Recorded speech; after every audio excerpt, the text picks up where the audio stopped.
জেলা থেকে সরাসরি শুরুতেই আপনাদের উত্তরের ছবিটা দেখিয়েছিলাম। এবার দক্ষিণবঙ্গের জল যন্ত্রণার ছবিটা দেখব। দাসপুরের ছবি দেখছেন, দেখুন দাসপুরে কাঁসাই নদীর বাঁধ ভেঙে বিপত্তি, জলের তোড়ে তলিয়ে গেছে একাধিক বাড়ি। সমাজের আশিস বটব্যালের বাড়ি তলিয়ে যায়, ভেসে গেছে সংসারের যাবতীয় জিনিস। ঘর ছাড়া হয়ে কোনো রকমের দিন কাটাচ্ছেন। প্রশাসনের তরফে সাহায্য না মেলার অভিযোগ। সাহায্যের হাত বাড়িয়ে দিয়েছেন নিমতলার বাসিন্দা সোমরাজ। পাশে দাঁড়ানোই খুশি আশিস বাবুর পরিবার।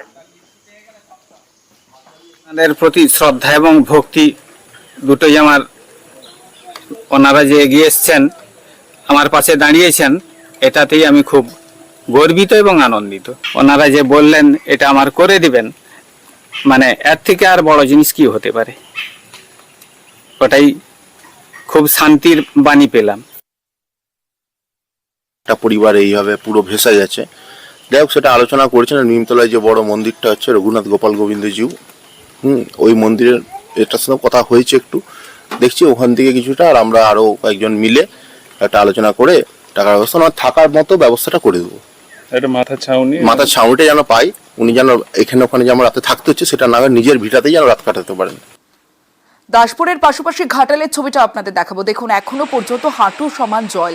ঘাটালে ফের বানভাসী বিপদ। 1.5 সপ্তাহ ধরে জলবন্দী বিস্তীর্ণ এলাকা। গত দুদিনের বৃষ্টিতে প্লাবিত পুরো এলাকাও। জল যন্ত্রণা পঞ্চায়েত এলাকাতেও।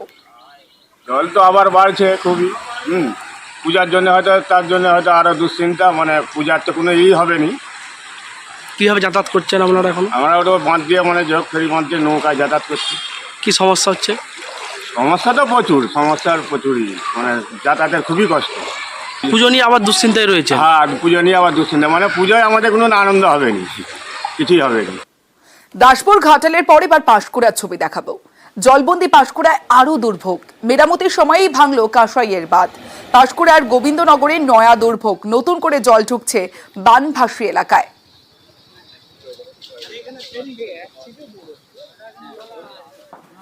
এখানে বাঁধ ছিল, আবার বাঁধা ভেঙে গেছে, বাঁধাতে জল যাচ্ছে মাঠের দিকে। এখন কি পরিস্থিতি রয়েছে এলাকা এখন জলমগ্ন একবার। এখন কোনো নিরুপায়, কোনো পজিশনই নেই, নিচু মহল।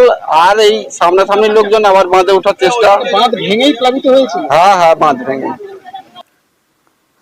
পঞ্চায়েত মাইথনের আগেই ঝাড়খণ্ডে আরো 2টি ড্যাম, আর এ নিয়ে খাতায় কলমে পরিকল্পনা হয়েছিল, কিন্তু বাস্তবে হয়নি।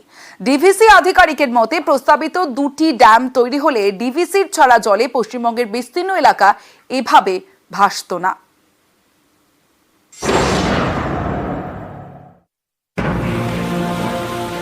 উত্তাল বরাকর দামোদর সামাল দিতে বাঁধ, জল ধরে রাখা হয় জলাধারে, দরকার মতো জল ছাড়া হয় হিসেব কষে। কিন্তু অতিবৃষ্টি হলে বেশি জল ছাড়তে হয়, বিস্তীর্ণ এলাকায় তখন বন্যা পরিস্থিতি সৃষ্টি হয়। ঠিক যেমন ডিভিসি ছাড়া জলে ভাসছে দক্ষিণবঙ্গের বিস্তীর্ণ এলাকা। 9 সালের পর থেকে এত জল কোনোদিন ছাড়েনি। 3.5 লক্ষ কিউসেক জল ছেড়েছে। আমি নিজে ডিভিসির সাথে কথা বলেছি, আমি নিজে ঝাড়খণ্ডের চিফ মিনিস্টারের সাথে 3 বার কথা বলেছি। এত জল জীবনে ছাড়েনি। জল ছেড়ে ডুবিয়ে দেখছেন কি স্রোত। ডিভিসির মাইথন এবং পাঞ্চেত ড্যামের ছাড়া জলে এবার ভেসে গিয়েছে দক্ষিণবঙ্গের বিস্তীর্ণ এলাকা।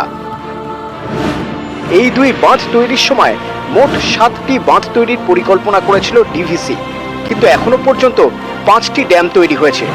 আরো 2টি ড্যাম থাকলে ডিভিসি জল ছাড়লেও দক্ষিণবঙ্গে এরকম বন্যা পরিস্থিতি তৈরি হতো না বলে মনে করেন ডিভিসির আধিকারিক। हम लोग को तो 7 डैम बनाना था, 4 ही डैम हम लोग बनाए, बाद में 5वां डैम तेनूघाट में बना, उसमें भी फ्लड कुशन नहीं है। तो अगर पूरा सिस्टम बन गया रहता तो शायद उसका और ज्यादा फायदा होता। तो चूंकि आधा काम ही हुआ था, तो कभी कभी ये सब इस टाइप का समस्या आ जाती है। দামোদরের উপর রয়েছে ডিভিসির পাঞ্চেত ড্যাম, বরাকরের উপর মাইথন, পরে বরাকরের উপরে তিলাইয়া এবং কোনার ড্যাম তৈরি করে ডিভিসি। এছাড়া পাঞ্চেতের আগে দামোদরের উপরে তৈরি করা হয় তেনুঘাট। এই পাঞ্চেতের 100 কিলোমিটার আগে ঝাড়খণ্ডের দিকে বোকারো ড্যাম এবং মাইথনের 60 কিলোমিটার আগে বলপাহাড়ি ড্যাম তৈরির পরিকল্পনা থাকলেও তা বাস্তবায়িত হয়নি। 2012 সালে বোকারো ড্যাম ও বলপাহাড়ি ড্যাম তৈরির জন্য ডিপিআর তৈরি হয়। ঠিক হয় বিশ্ব ব্যাংকের থেকে ঋণ নিয়ে ঝাড়খণ্ডে ড্যামগুলি তৈরি করবে ডিভিসি, কিন্তু জমি জটের জেরে কাজ আর এগোয়নি। তাই পুরনো জলাধারী ডিভিসির ভরসা। মাইথন পাঞ্চেত ড্যাম 7 দশকের পুরনো, দীর্ঘদিন ধরে পলি জমেছে, ফলে জল ধারণ ক্ষমতাও কমেছে। पॉली को साफ करने का तो बहुत खर्चा है उसमें। पॉली कहाँ रखेंगे उस पर भी मतलब इन्वायरमेंटल इशू भी इसमें है कि अगर हम पॉली को डैम के ऊपर तरफ रखेंगे तो अगला साल मानसून में बह के फिर डैम में चला आएगा, और डैम के नीचे तरफ रखेंगे डाउन स्ट्रीम में तो फिर नदी में बहते हुए दुर्गापुर बराज को चोक कर देगा। तो बिना स्टडी किए उस पर कुछ एक्शन लेना अभी ठीक नहीं है, लेकिन हम लोग देख रहे हैं और भी एक्सपर्ट लोग से राय भी लोग ले रहे हैं कि कैसे पॉली का आना कैसे कम किया जाए, उसके बाद फिर निकालने का भी कुछ उपाय होगा। বিশেষজ্ঞদের মতে ডিভিসির একটি ড্যামে ড্রেজিং করতে 4000 কোটি টাকা খরচ, আর নতুন ড্যাম তৈরিতে খরচ 1000 কোটি। তা সত্ত্বেও নতুন ড্যাম আর হচ্ছে কোথায়? আসানসোল থেকে দীপক শর্মা, নিউজ 18 বাংলা। এবার মুর্শিদাবাদের শামশেরগঞ্জের ছবিটা দেখাবো। ফের ভাঙন আতঙ্ক শিকদারপুরে গঙ্গার গ্রাসে পর পর বাড়ি, যে ছবি আপনারা দেখছেন শামশেরগঞ্জের শিকদারপুরের ছবি। এবং এই যে টানা বৃষ্টি, আর এই টানা বৃষ্টিতেই জল বেড়েছে গঙ্গায়, ফলে যে কোনো মুহূর্তে আরো বড় অঘটনের আশঙ্কা। দুশ্চিন্তায় ঘুম উড়েছে নদী পাড়ের বাসিন্দাদের। গঙ্গার ভাঙনে সতর্ক প্রশাসন।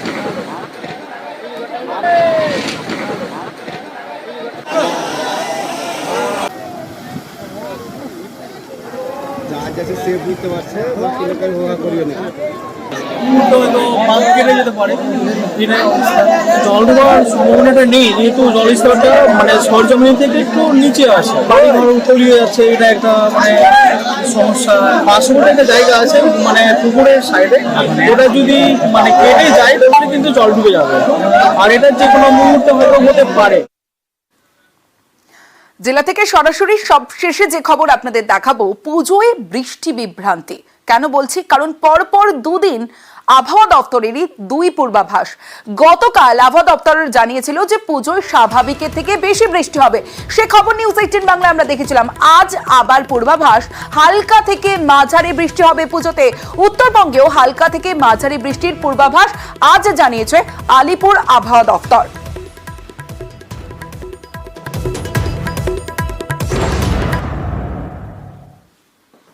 27 সেপ্টেম্বর থেকে 3 তারিখ পর্যন্ত এই যে উইকটা, এই উইকে কিন্তু দক্ষিণবঙ্গ এবং উত্তরবঙ্গ দুই বঙ্গেই কিন্তু বৃষ্টিপাত স্বাভাবিকের থেকে বেশি হওয়ার সম্ভাবনা আছে।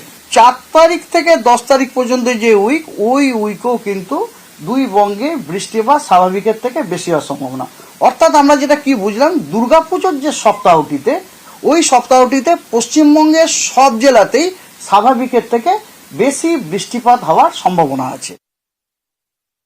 5ই অক্টোবর থেকে 9ই অক্টোবর পর্যন্ত এই যে ডিউরেশনটি, এই সময় দক্ষিণবঙ্গের সমস্ত জেলাগুলিতেই হালকা এবং মাঝারি বৃষ্টিপাত হওয়ার সম্ভাবনা আছে। 10 তারিখ থেকে 13 তারিখ অক্টোবর এই ডিউরেশনটিতে দক্ষিণবঙ্গের সব জেলাগুলিতে কিছু জায়গায় বজ্রবিদ্যুৎ সহ হালকা এবং মাঝারি বৃষ্টিপাত হওয়ার সম্ভাবনা আছে।